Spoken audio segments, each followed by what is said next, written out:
दोस्तों आपने ये उड़ती उड़ती खबर तो सुनी ही होगी कि नासा संस्कृत को एक पावरफुल कोडिंग लैंग्वेज बनाने वाला है। यूनाइटेड नेशंस ने क्लेम किया है कि दुनिया की 97% लैंग्वेजेस संस्कृत से निकली हैं। लेकिन क्या ये सारी बातें सच हैं या फिर ये सिर्फ एक वायरल मिथ है? वैसे कुछ लोग ये भी क्लेम कर रहे हैं कि संस्कृत धीरे धीरे खत्म हो रही है, क्योंकि इंडिया की 1.4 बिलियन पॉपुलेशन में से सिर्फ 25,000 लोग ही इसे अपनी मातृभाषा मानते हैं। तो क्या सच में ये महान भाषा एक्सटेंशन की कगार पर है? क्या संस्कृत सभी लैंग्वेजेस की जननी है या फिर ये एक अफवाह है? और सबसे बड़ा सवाल ये है कि क्या हम इसे फिर से रिवाइव कर सकते हैं? दोस्तों क्या है पूरा सच, जानने के लिए हमारे साथ इस वीडियो में एंड तक बने रहिए, क्योंकि संस्कृत का इतिहास जितना ग्लोरियस है उतना ही मिस्टीरियस भी। दोस्तों संस्कृत एक एंशिएंट लैंग्वेज है जो पाकिस्तान के खैबर पख्तूनख्वा के मालाकंड डिवीजन के डिस्ट्रिक्ट स्वात और पंजाब के कुछ पार्ट्स में डेवलप हुई थी। एंशिएंट टाइम में संस्कृत का एक ओल्ड वर्जन था जिसे वैदिक संस्कृत कहा जाता था। ये एक प्राइमरली ओरल लैंग्वेज थी जो वैदिक इरा में यूज होती थी। ये हिंदू रिलीजन के पवित्र टेक्स्ट वेदों की लैंग्वेज थी जो 1500 से 500 BC के बीच लिखे गए थे। वैसे संस्कृत 2nd सेंचुरी BC तक इंडिया की एक मेजर लैंग्वेज थी, लेकिन आज ऐसा नहीं है। आज सिर्फ 25,000 लोग ही इसे अपनी मदर टंग मानते हैं। हालांकि आज भी इसे हिंदू धर्म में एक पवित्र भाषा माना जाता है।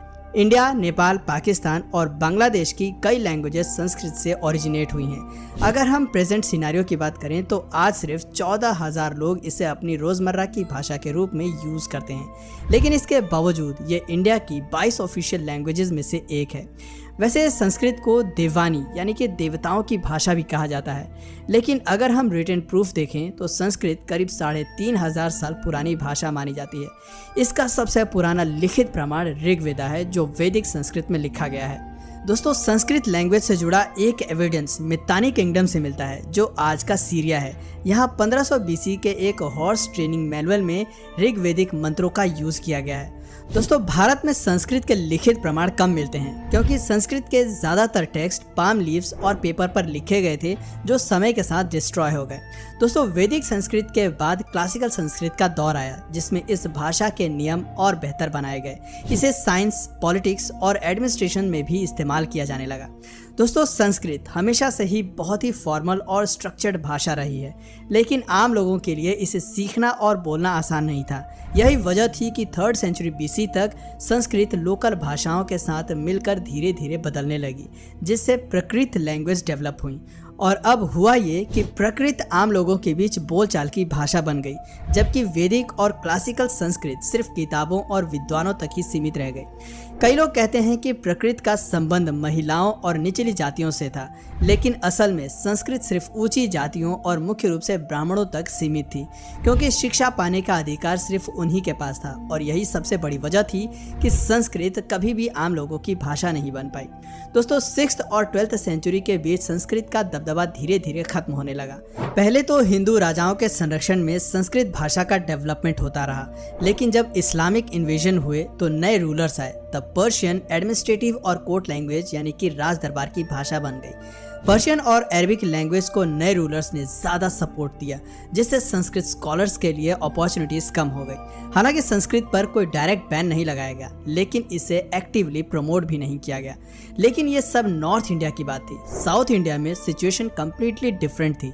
14th से 16th सेंचुरी के बीच विजयनगर एम्पायर ने साउथ इंडिया के बड़े हिस्से पर राज किया। इस एम्पायर की कैपिटल हम्पी उस समय ज्ञान का बहुत बड़ा केंद्र थी। ये रीजन मल्टीलिंगुअल था, जिसमें कन्नड़ा, तेलुगु, तमिल और संस्कृत मोस्ट प्रोमिनेंट लैंग्वेजेस थी।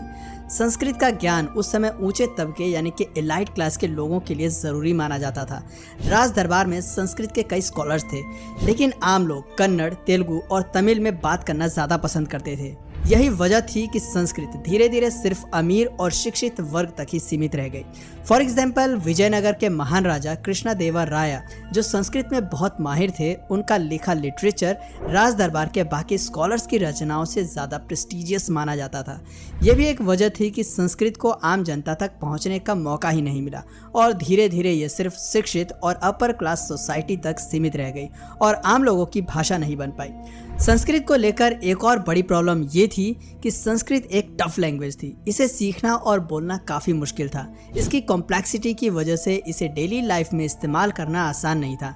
इसी वजह से लोग कन्नड़, तेलुगु और तमिल को ज़्यादा पसंद करने लगे और आखिरकार 1565 में विजयनगर साम्राज्य का जब पतन हुआ, उसके साथ ही संस्कृत का भी डिक्लाइन स्टार्ट हो गया। जबकि कन्नड़, तेलुगु और तमिल पर इसका असर नहीं पड़ा क्योंकि ये आम लोगों की बोलचाल की भाषाएं थीं।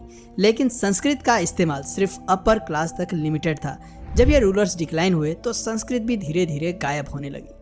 दोस्तों 18th और 19th सेंचुरी में जब ब्रिटिश भारत आए तो उन्होंने भी एजुकेशन और एडमिनिस्ट्रेशन में संस्कृत की बजाय इंग्लिश भाषा को लागू कर दिया। ये संस्कृत के लिए एक और बड़ा झटका था। इससे पहले भी विदेशी आक्रमणों और मुगलों के शासन के चलते संस्कृत का प्रभाव कम हो चुका था, लेकिन ब्रिटिशर्स के राज में इसका इस्तेमाल और भी कम हो गया। 16th सेंचुरी के बाद इंडिया में पहले से ही संस्कृत का इस्तेमाल धीरे धीरे कम हो रहा था और ब्रिटिश रूल के आने के बाद इसका डिक्लाइन और भी फास्ट होने लगा। लेकिन इसका ये मतलब नहीं है कि संस्कृत पूरी तरह से खत्म हो गई थी। 1830 में जब ब्रिटिशर्स ने बंगाल प्रेसिडेंसी में सेंसस करवाया तो उन्हें 350 से ज़्यादा ऐसे संस्कृत स्कूलों का पता चला जहां 2500 से ज़्यादा स्टूडेंट्स पढ़ रहे थे। लेकिन इंटरेस्टिंग बात यह थी कि जितने भी स्टूडेंट्स थे वे सभी ब्राह्मण थे, यानी उस समय संस्कृत का ज्ञान केवल एक खास तबके तक लिमिटेड था। 18th और 19th सेंचुरी में कई हिंदू राजाओं ने संस्कृत लिटरेचर को प्रमोट करने की कोशिश की, लेकिन फिर भी ये सिर्फ राज दरबार और विद्वानों तक ही सीमित रही। वहीं दूसरी तरफ इसी समय प्राकृत लैंग्वेजेस आम लोगों में ज़्यादा पॉपुलर हो गई और इसी वजह से आज इंडिया की ज़्यादातर लैंग्वेजेस प्राकृत से इन्फ्लुएंस्ड हैं। आज के टाइम में सिर्फ 25,000 लोग संस्कृत को अपनी मदर टंग मानते हैं।